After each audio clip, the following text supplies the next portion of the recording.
Ayan stories کے معزز ناظرین، آپ نے بعض احادیث میں ایک ایسے عجیب شخص کے متعلق ضرور پڑھا ہوگا جو کہ نبی اکرم صلی اللہ علیہ وسلم کے زمانے میں ظاہر ہوا، جس کا نام ابن سیاد تھا۔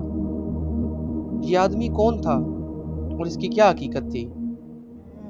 کیا یہ واقعی دجال تھا؟ اور اگر یہ دجال نہیں تھا تو اس کا دجال سے کیا تعلق ہے؟ انشاءاللہ آج کی ویڈیو میں ہم یہ جاننے کی کوشش کریں گے، تو جڑے رہیے اس ویڈیو سے آخر تک۔ ناظرین، ابن سیاد کا نام بعض روایات میں صافی آیا ہے اور بعض میں عبداللہ بن سیاد میں۔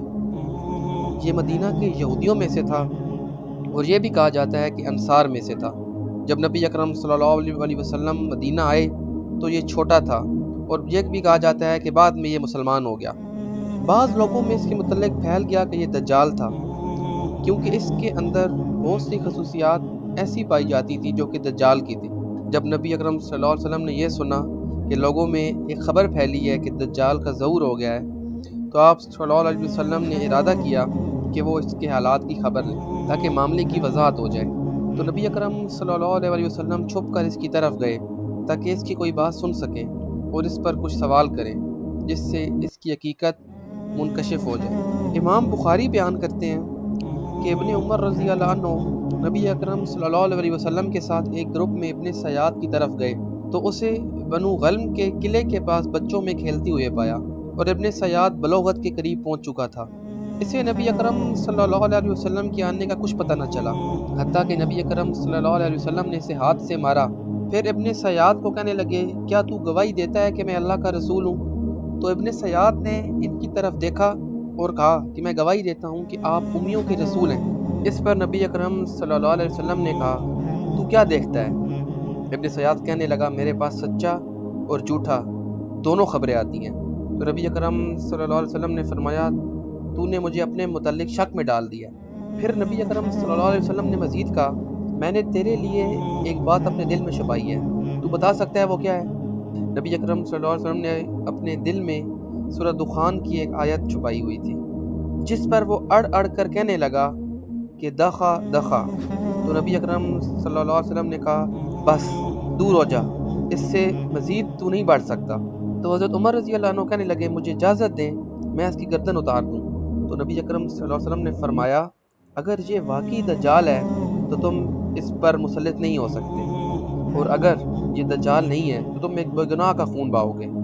بعض روایات میں آیا ہے کہ حضرت عمر رضی اللہ عنہ اللہ کی قسم اٹھا کر کہتے تھے کہ یہ دجال ہے، اور یہ بات وہ نبی اکرم صلی اللہ علیہ وسلم کے سامنے بھی کہتے تھے، جس پر نبی اکرم صلی اللہ علیہ وسلم چپ رہتے تھے، یعنی وہ ان کو اس بات سے ٹوکتے نہیں تھے۔ ایک روایت میں آیا ہے کہ رسول اکرم صلی اللہ علیہ وسلم اور ابی بن کعب رضی اللہ عنہ کھجوروں کے باغ میں گئے جہاں ابن سیاد موجود تھا۔ نبی اکرم صلی اللہ علیہ وسلم نے دیکھا کہ وہ کچھ بڑبڑا رہا ہے، یعنی اس کے ہونٹ ہل رہے ہیں۔